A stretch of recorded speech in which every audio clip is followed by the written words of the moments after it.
মালদার তৎকালীন তৃণমূল কংগ্রেসে যারা দায়িত্বে ছিলেন প্রথম সারির এক দুজন নেতা, তাদের ইনভেস্টমেন্ট বাংলাদেশে আছে। কেমান দ্বীপপুঞ্জ, তার সঙ্গে এবার বাংলাদেশেও টাকা পাচার বিস্ফোরক এই অভিযোগিত করছেন চাঁচলের বিধায়ক প্রসূন বন্দ্যোপাধ্যায়। কি বললেন তিনি জানাবো আপনাদের, আর এরই পাশাপাশি আপনাদের জানাবো যে টালমাটাল এই পরিস্থিতি, আর এর মধ্যে আরো একা মমতা বন্দ্যোপাধ্যায়, কারণ এবার তার হাত ছাড়লেন কোয়েল মল্লিকও। রাজ্যসভার সাংসদ পদ থেকে ইস্তফা দিয়ে দিলেন কোয়েল মল্লিক। এরই পাশাপাশি নজর রাখতে হচ্ছে অভিষেক বন্দ্যোপাধ্যায় ভাইপো প্রসঙ্গেও, কারণ ভাইপো তার বিরুদ্ধে ডিজে মামলার চাপ রয়েছে, ভয়েস স্যাম্পল তিনি দিয়েছেন। আর এর মধ্যেই এবার তিনি বিজেপি নেতাদের বিরুদ্ধে পাল্টা অভিযোগ করছেন, হাইকোর্টে অভিযোগ করছেন অভিষেক বন্দ্যোপাধ্যায়। কি বক্তব্য তার জানাবো। আমাদের তিন প্রতিনিধি আমাদের সঙ্গে এই মুহূর্তে রয়েছেন, রণজয় রয়েছেন, মৌমিতা রয়েছেন, আর এর পাশাপাশি অর্ণবাংশু নিয়োগী রয়েছেন। আমি প্রথমেই রণজয়ের কাছে যাই। রণজয়, বিস্ফোরক অভিযোগ করছেন চাঁচলের বিধায়ক, কেমান দ্বীপপুঞ্জের সঙ্গে বাংলাদেশেও টাকা পাচার, ঠিক কি বক্তব্য প্রসূন বন্দ্যোপাধ্যায়, কি বলছেন তিনি?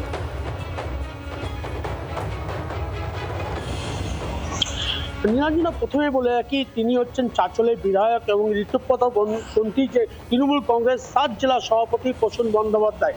তিনি মালদায় এসেছেন এবং তারপরে কিন্তু বিস্ফোরক যে বক্তব্য দিচ্ছেন প্রাক্তন তৃণমূল কংগ্রেসের জেলা সভাপতি, নাম না করে তিনি বলছেন তার অঙ্গুলি তারই টাকা কিন্তু গেছে বাংলাদেশে। মূলত যখন বাংলাদেশে অস্থির অবস্থা, সেই সময় স্বাস্থ্য ক্ষেত্রে তার টাকা কিন্তু গেছে, এমনটা কিন্তু তার অভিযোগ। এবং এই টাকা কিন্তু ব্যবহার করা হয়েছে ভারত বিদ্বেষী আন্দোলনের ক্ষেত্রে, এমনটাই কিন্তু তার অভিযোগ। পুরো ঘটনা ঘিরে কিন্তু তিনি অভিযোগ তুলেছেন এবং তিনি যেটা দাবি করছেন মূলত এনআই তদন্ত করা উচিত এবং এই টাকার ইন্ধন কিভাবে বাংলাদেশে গেল, কি কারণে বাংলাদেশে পাঠানো হলো, কি উদ্দেশ্যে পাঠানো হলো। যখন বাংলাদেশে অস্থির অবস্থা, যখন বাংলাদেশে বিভিন্ন ধ্বংসাত্মক ঘটনা ঘটছে, সেক্ষেত্রে দেখা গেল এই যে টাকা বাংলাদেশে গেছে, তৃণমূল কংগ্রেসের জেলার শীর্ষ নেতা সেই টাকার সরবরাহ করেছেন এবং সেই টাকার দিয়ে যে স্বাস্থ্য ক্ষেত্রে ব্যবহার করা হয়েছে সেখানে কোনো রকম ঘটনা ঘটলো না। কিন্তু তার বিনিময়ে তিনি কি পেলেন এবং কি কারণে তার যে স্বাস্থ্য ক্ষেত্রে টাকা লগ্নি করতে হলো, মূলত বাংলাদেশ শেষের মানুষ যারা রয়েছেন তারা কিন্তু বিস্ফোরক অভিযোগ, চাঁচলের বিধায়কের বিস্ফোরক অভিযোগ। রণজয়ের সঙ্গে থাকো। দেশের নিরাপত্তা সংক্রান্ত তথ্য সরবরাহ হয়েছে, এনআইএ দিয়ে তদন্তের দাবি তিনি জানাচ্ছেন। আর এরই পাশাপাশি নাম না করে নিশানায় আব্দুর রহিম বক্সী। আমরা একবার শুনি কি বলেছেন Prasun Bandyopadhyay. Islands, Cayman island বা কিছু, এগুলোতে যেটা ফাইন্যান্সিয়াল এক্সপার্টসরা বলছেন যে এগুলো মূলত ট্যাক্স সেভিং।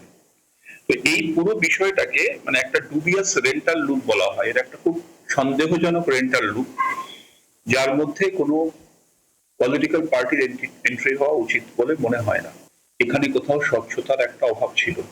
তাহলে পার্টি তৃণমূল কংগ্রেস তারা এফআইআর কোয়াশিয়ে গেলেন না কেন? তারা কি পার্শিয়ালি অ্যাডমিট করলেন যে হ্যাঁ কোনো একটা জায়গাতে গোলমাল আছে, আমরা আমাদের যুক্তি সাজাচ্ছি? এরকম একটা ডুবিয়াস রেন্টাল লুপের মধ্যে দিয়ে টাকা কেমেন আইল্যান্ড থেকে ফাইন্যান্স হলো, আবার একটা সংস্থা বিমান হায়ার করলো। This is quite disturbing.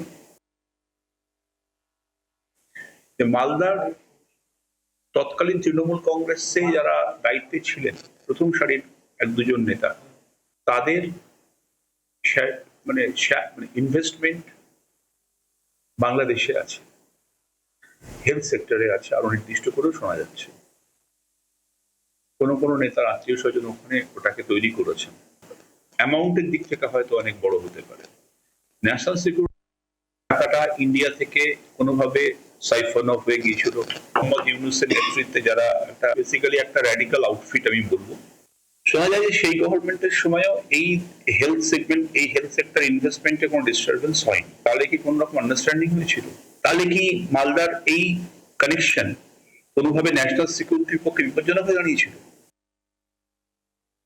বাংলাদেশে মালদার কোনো নেতার ইনভেস্টমেন্ট থাকে, তাহলে কি মালদা বা ইন্ডিয়ার কোনো গুরুত্বপূর্ণ তথ্য সেখানে বাংলাদেশে তাদেরকে দিয়ে দেওয়া হয়েছে ইন লিউ অফ দ্যাট, যে তুমি আমাকে এখানে বিজনেস করতে দাও, আমি তোমাকে কিছু গুরুত্বপূর্ণ তথ্য, বিকজ আমি পার্টি ইন পাওয়ার, তো আমার কাছে ইনফরমেশন থাকবে গভর্নমেন্টের সম্পর্কে।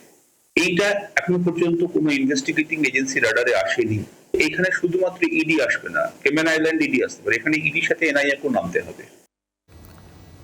প্রসূন বন্দ্যোপাধ্যায় যখন এই বিস্ফোরক অভিযোগ করছেন, কি বলছেন বিজেপির রাজ্য সভাপতি শ্রমিক ভট্টাচার্য?